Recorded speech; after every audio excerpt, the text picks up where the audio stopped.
It's Sunday, November 20th, 2022. I'm TC Kirkham, and this is the Kirkham Report.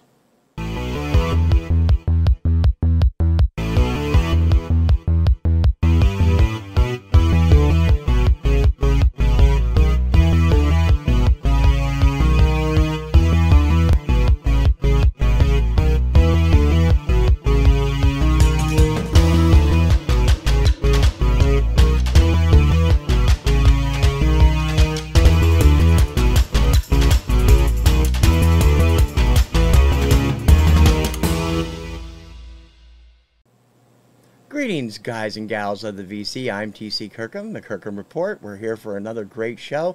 I'm a day late. I apologize. Timing has been crazy this week due to stuff going on with the show, other shows, and my work. So it's been a little bit nuts. But let's not waste any more time. Let's get right to this week's big cover story.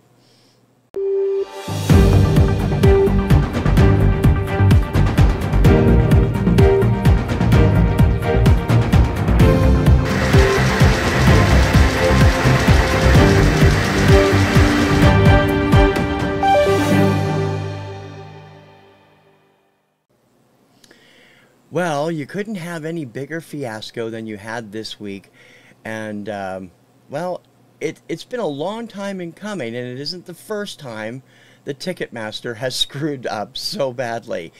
Tickets for Taylor Swift's first tour were supposed to go on sale this week. Ultimately, they never were put up, except for the early birds who had the special perks through their credit cards or whatever that were able to get early reserve tickets. The ticketing system crashed 2 days in a row. Taylor has never toured before, as I said, and this is something that has been everybody going crazy. There were so many inquiries that the system couldn't handle it.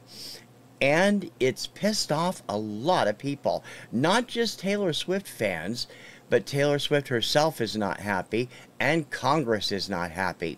Since becoming the only major ticketing system in America when they merged with Live Nation in 2009 or 2010, Ticketmaster has held a monopoly on the ticket systems for all the major concerts, sporting events, and everything else in the country. And now Congress is once again turning its eye toward Ticketmaster, asking what happened, why it happened, and whether or not they should have approved the merger of the two companies in the first place. The answer, of course, going way back, is no. The merger should never have been approved, but it was. In any case, a lot of, in fact, millions, possibly billions of Taylor Swift fans are out in the cold because of Ticketmaster's blunder. Now, some people got tickets. Those were the people that were able to do the pre-sales. Pre-sales are generally offered to, as a perk, to fan club members, to people who hold premium credit cards like American Express, but they're not all on sale instantly. And Ticketmaster said that so many of the tickets were sold in the pre-sale, there wasn't enough to put out for general sale, and that's why the general sale ended up being canceled the second time they tried it. This is not a good look for them. It's not a good look for Taylor Swift either, and she has let them know she is not happy with what happened. Not surprisingly, she feels like millions of her fans got shafted because they did. It has always been a mistake to have just one major ticketing outfit in the U.S., and Ticketmaster needs to be taken a close look at this time because of this kind of problem. It's not something that hasn't happened before, although not on the scale it's happened here. And of course, Pearl Jam went to war against Ticketmaster back in the late 90s and early 2000s, which led to the formation of Live Nation, which ended up being bought by Ticketmaster about a decade later. So, what do? Well, the Swifties can't do anything about it, at least not yet. Taylor is working with Ticketmaster to try and come up with a solution, but the solution really would be that if you're going to do pre-sales on this ticket, this type of really big-time, super wanted ticket, it would be smart to limit the amount of pre-sales to a certain amount of the overall tickets. Pre-sales should have been limited to maybe 30 or 40% of the general ticket, and the rest should have been out there for people to take their chances on. Of course, that's not the way capitalism works, and it's not the way it's going to continue to work in the future. But it's going to be very interesting to watch what happens after this fiasco over the next few months, because my bet is Ticketmaster won't be the only ticket company in America after this fiasco, at least not for long. And that's this week's cover story.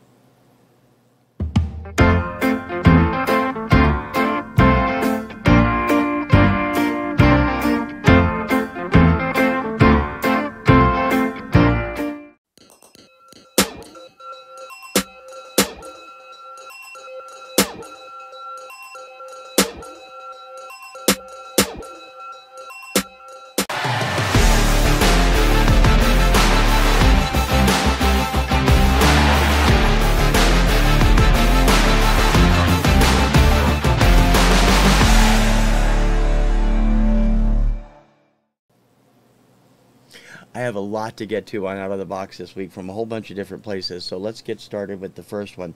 I'm always on the lookout for what I consider my grails, and this week I was just had a few extra bucks on last week's check and went into Discogs and started looking around.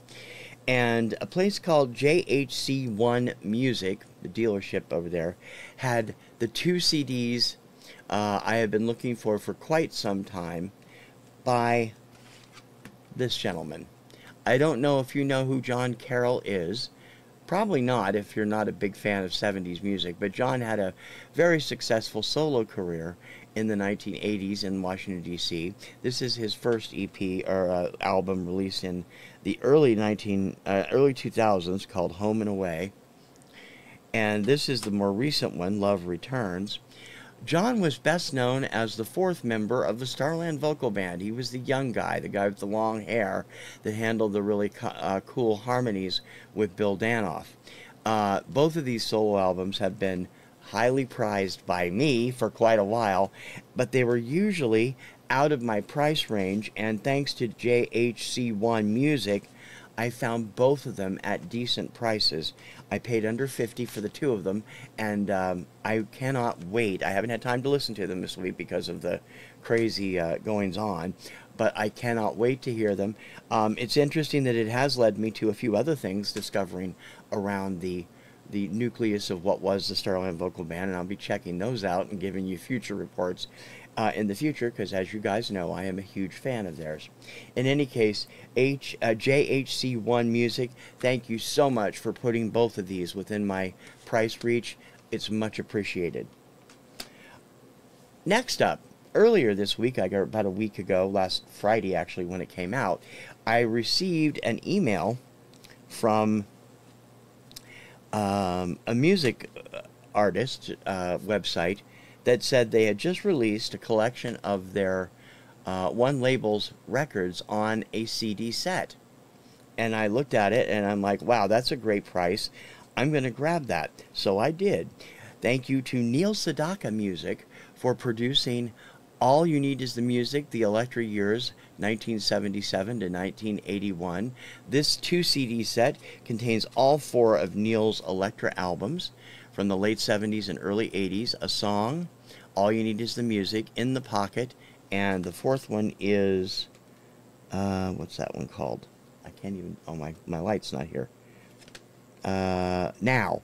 I already have In the Pocket on vinyl. In the Pocket was the album that featured Should Have Never Let You Go with his daughter Dara, and these were the 4 albums released right after his peak 70s period on Rocket Records.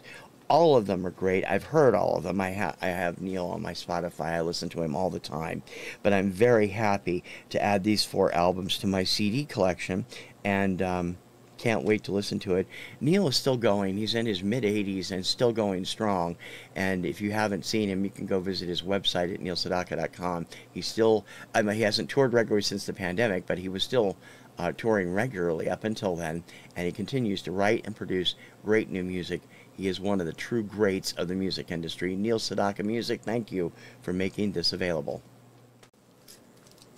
From Dawn and Mary at Two Hip Chicks, I picked up a few odds and ends this week. No singles, but they've been doing some albums and some CDs on their various auctions that they do. And I even picked up a comic book from them. I thought this was kind of cute to have.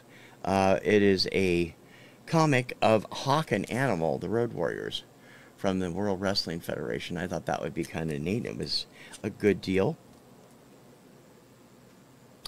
And of the music, I picked up two 12-inch singles and a 10-inch album of classic bloopers from the Kermit Schaefer Library. This is the 10-inch, Pardon My Bloopers, Volume 5. I have several of these on, I have both, I think I have both LP and 10-inch on this, but always enjoy these. These are always fun. And two 12-inch singles, which I bought because I like the artist. I'm not familiar with either of them. This is Leroy Gomez, who was the leader of Santa Esmeralda in the 1970s. Gypsy Woman and Spanish Harlem on a Casablanca 12-inch single. It is a one-sided single, as you can see from that. And I also got this because I don't have anything on 20th Century that's a 12-inch, and I thought that would be fun. Edwin Starr and HAPPY Radio, and I believe that comes from the mid-80s, late 70s, early 80s. So those will be great, and I can't wait to check those out. I also picked up some CDs from them. I picked up Wyndham Hill Sampler, Paradise. I am familiar with David Arkenstone. I'm not familiar with any of the other acts on this, but I definitely will be listening to this. I love this kind of music, the new age music. I also know Jim Brickman and Tuck and Patty, although I don't have anything by the latter there. I have several Jim Brickmans. I am a huge fan of this. This is also an RCA BMG Music Service release there, as you can see. I picked up classic Martin Denny. This is a 2-for-1 package. It has Hypnotic and Exotica 3, both of which were originally released in the early 1960s. Great Exotica lounge music from Martin Denny. I love him. So this should be fun. And two albums that feature, I hope I don't get this wrong, African artist Toumani Diabate, I believe it's pronounced. I see Steve Carlson talking about all the African music that he listens to, and they had these for $2 a piece, and I'm like, I'm going to grab this. Toumani plays this rather unusual instrument you see there on the front. I believe it's called a kute, if I'm not mistaken. It's kind of it's a stringed instrument that has a unique sound to it. There's a better picture of it. I'm not familiar with him, but given the professor's love for African music, I figured I would go ahead and try these, because I do generally love this kind of instrumental music. I've become big fans of several different styles and such over the years, thanks to my love for New Age. This album is the first one, White on Cream, not a good idea, is called the Mande Variations. And this one, done with jazz artist Taj Mahal, is Kulanian, I believe it's pronounced. I can't wait to hear these. These should be a lot of fun, and we'll see how much I like that special African instrument. Now, one more thing. I'll slide them out of the box as I'm talking. Also, last week I went... Ooh, jeez. The box broke. I went, as I said, I was on Discogs last week looking for some stuff, and I wanted to pick up a couple of things in particular that I discovered.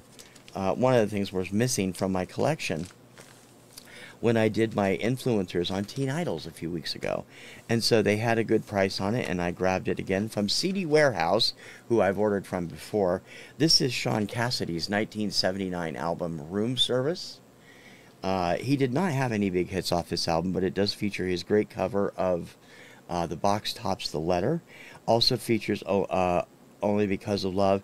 This is kind of a cross album. He was done with the pop, teeny pop stuff at this point. He'd already kind of matured into AC with Under Wraps, and he's moving further into rock and going toward what would be Wasp the next year. But this album is great, and it didn't get the attention it deserved. And it is in terrific, terrific shape, as you can see. And lyric sleeve with it. So I discovered this to be missing from my collection. When I did that, I must have lost it in one of my moves, because I lost a ton of that stuff when I moved cross country when I was 18, and I hadn't even noticed it was missing until now. But I'm glad to have it back in my collection. I also, because they had it on a decent price, picked up a sealed CD copy of Glenn Medeiros' second album, Not Me. This is now one of the very few albums I own on CD, LP, and cassette. When it first came out, I was only able to get the cassette. They didn't have the album or the CD. This did not produce any major hits off of it. Long and Lasting Love was a minor hit on the AC chart. He was 17 here, I think. But it is terrific. And some of the album was produced by Tom Keane of the Keane Brothers. And you can hear him doing backups on Never Get Enough of You. But this is a terrific album, and I think that actually this is Glenn's best, and if you've never heard it, you should, if you like that kind of music. So, that takes care of most of my pickups for this week, and I have another thing that came in that I'll be talking about in another segment, and that is Out of the Box this week.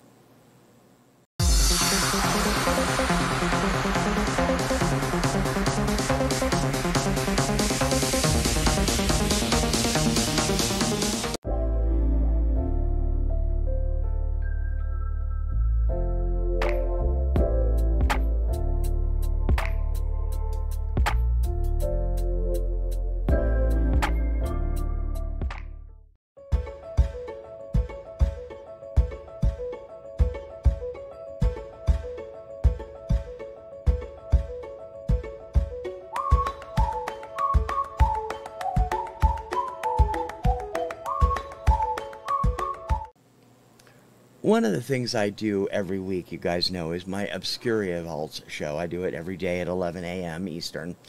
And one of the things that I do on that show is I include all the chart information I can find. My chart collection, my chart book collection over there from the Whitburn Library, late great Joel Whitburn, has included over the years Billboard, which is what he started with. Of course, he has all the Billboard books.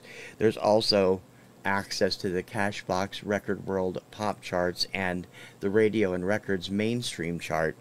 There was another trade that was out in the 70s, 80s, and until 2000, and it was a tip sheet, a radio tip sheet, that for years was just sent out on mimeographed paper until they went to full magazine style in the mid-80s.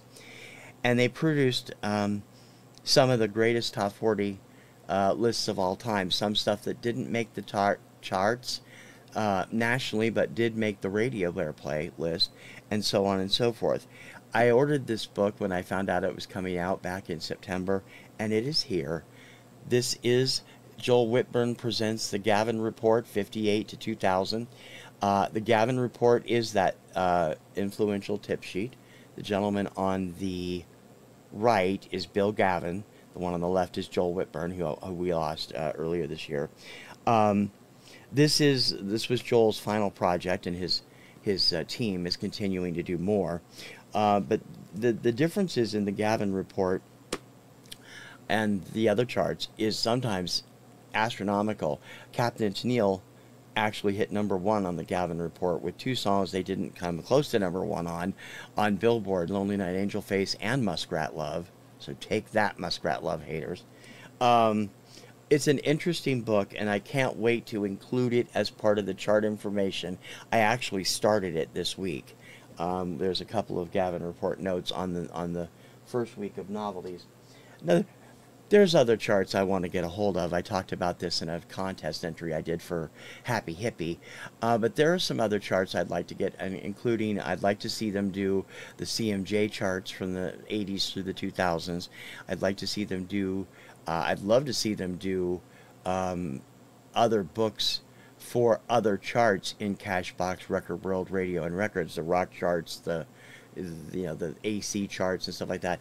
But since they haven't even updated the Billboard AC chart for almost 20 years, which they really need to do, I'm not holding my breath. But in any case, I am very happy to add that to my music chart library and to be able to bring you the stats from it as well, because Gavin was so influential to Top 40 from the time it premiered until the time it died in 2000 that there's so many things. If you go through, there are sites online where you can find back issues of the mimeograph version, and some of the stuff that appears on that is just mind-blowing because it never made the charts.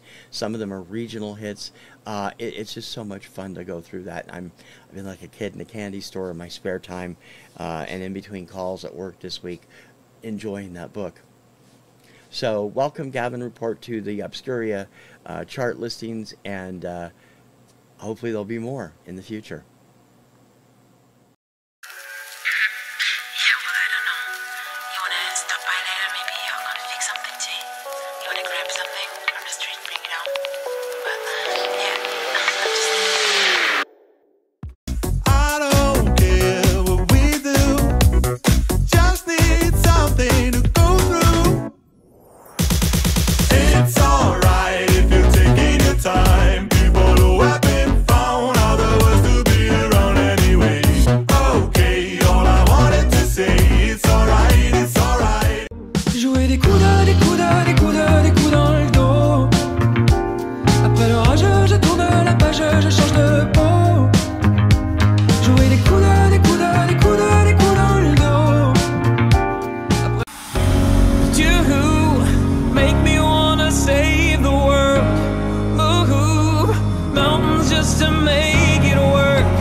Wanted to spotlight this little place because I've been there and it's an amazing little place.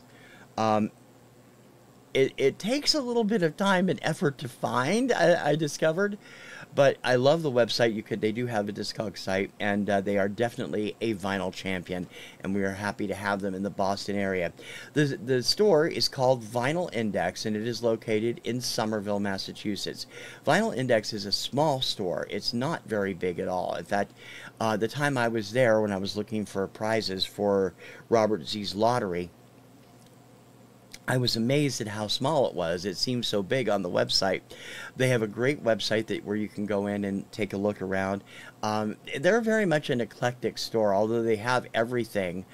They do mostly service the college music, the punk music, a lot of funk music, and it's really a pretty cool place.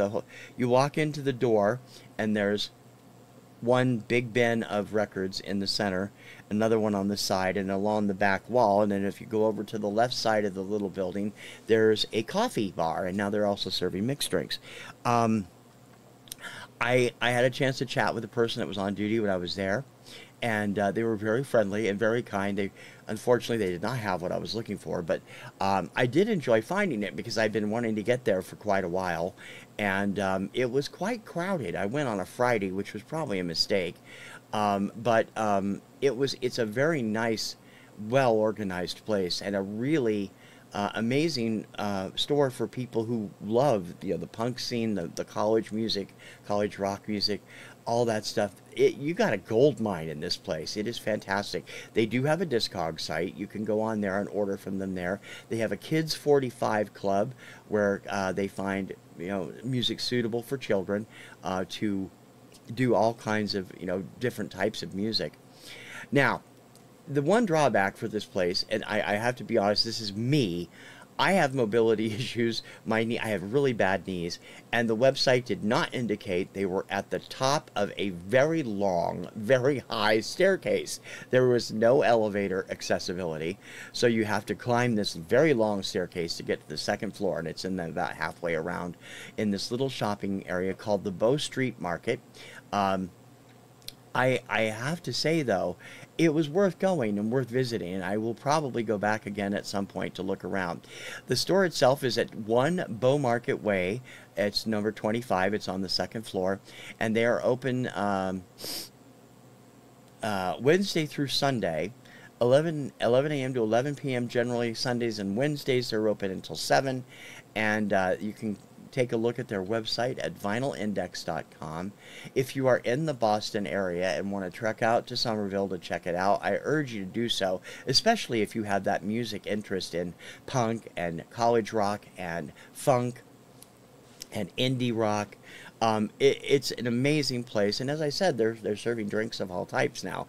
So it's quite a nice place, and I think they've done a great job putting it together. It just opened just a few years ago, and I think they're going to be there for a while. So go check them out. Vinyl Index at vinylindex.com, and you can get the information on how to get there if you live in the Boston area or are visiting and would like to check it out on their website. Vinyl Index, this week's Record Store Rewind Vinyl Champions.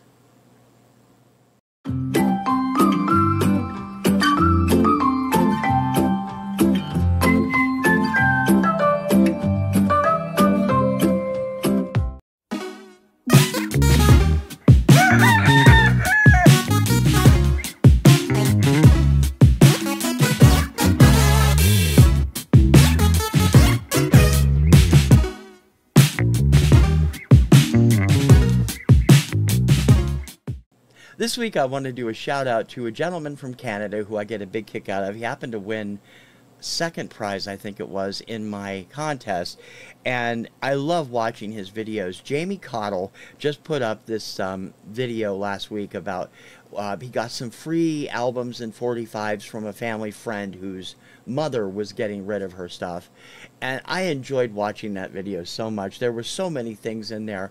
And he was right. He said the woman was 80. You wouldn't expect an 80-year-old woman to have Aerosmith, Judas Priest, and a number of other things. It was quite funny, and all of Jamie's stuff is great. He has a fascinating and huge collection that you definitely want to check out. I'll have a link in the show notes, of course, as I always do for the shout-outs.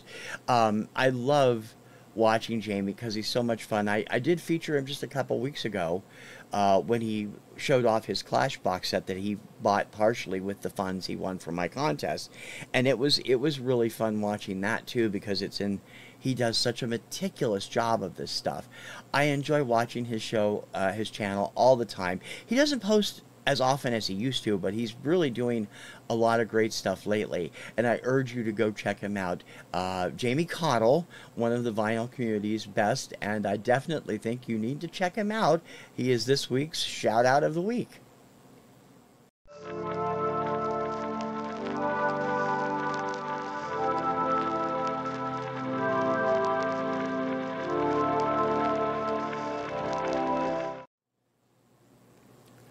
that's going to wrap it up for this week. I have been so busy with work and crazy stuff around here and getting ready for the upcoming holiday season. We got Thanksgiving coming up this coming week, and then Christmas right after it, and in between is Kim's birthday.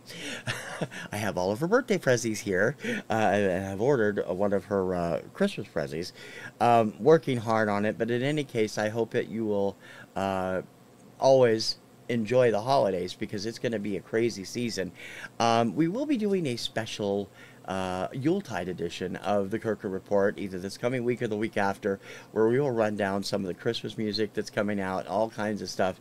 I'll be having fun with that. If you missed it, by the way, this past Tuesday, I appeared on my friend Katie's channel, Vintage and Vinyl, as we talked about Record Store Day Black Friday, which is coming up this coming Friday, and I hope that you will take a time to check it out. There'll be a link in the show notes you can go watch it at, and you can find it on TKR VideoCentral under my collabs playlist.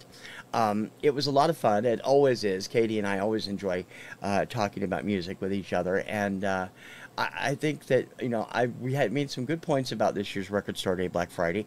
There's only 2 things I'm really gunning for, but there's about 12 or 13 titles I'm going to, you know, think about picking up if they're available. Again, I'll probably do it all by mail order, because I have to work Friday, number 1, so I can't be out in doing crazy stuff, but I will be giving my best shot at it. We'll see what happens. In any case, I urge all of you to go support your local record stores on Record Store Day Black Friday, this coming Friday, and enjoy that as well. And I also hope everybody has a wonderful Thanksgiving season. I hope you enjoy the brand new section we're doing every week. I'm doing every week now, called Discover the Music. I'll have links in the show notes to all of the artists and all of the various places you can find them. I urge you to check out the songs, check out the artists, and let me know what you think in the comments, or email me, because I'm very interested to knowing how this is going to go over and what you think of what I have shown you. And I hope that we will get more attention for these great artists that not enough people know about, or if in some cases that new releases by a well-known artist that they don't know. But I'll be doing that every week from now on, and I hope you get a kick out of it. As always, I urge you to check out all my shows. This week's Influencers, Tuesday at 4, will be my season finale. I will be doing the one act I have not done that's in the opening credits, and then we'll be off until January with that show. I'm going to be doing a whole slew of new artists for next year. But I urge you to come check it out on Tuesday. It's going to be a longer show because I have a lot of stuff by them, and I'm a huge fan. So Tuesday, Influencers, on Tuesdays at 4. This Thursday on Rank This, I have a comical list to do. I think. I'm not sure which one I'm doing yet. I've got 3 or 4 lists I'm working on, but they will both be back. They've been off the last 2 weeks because I've just not had time to do them. But I will have them done and up on this coming week. Of course, next Saturday, we should be back to our regular time on the Kirkham Report, and Sunday today, and also next week, as always, the Radio Retro Countdown, Sundays at 4.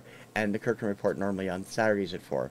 I do have a few new things coming in the pipeline. I have a brand new series I'm going to be debuting probably in January that is more historical in nature, and I'll tell you more about that as we get closer to it.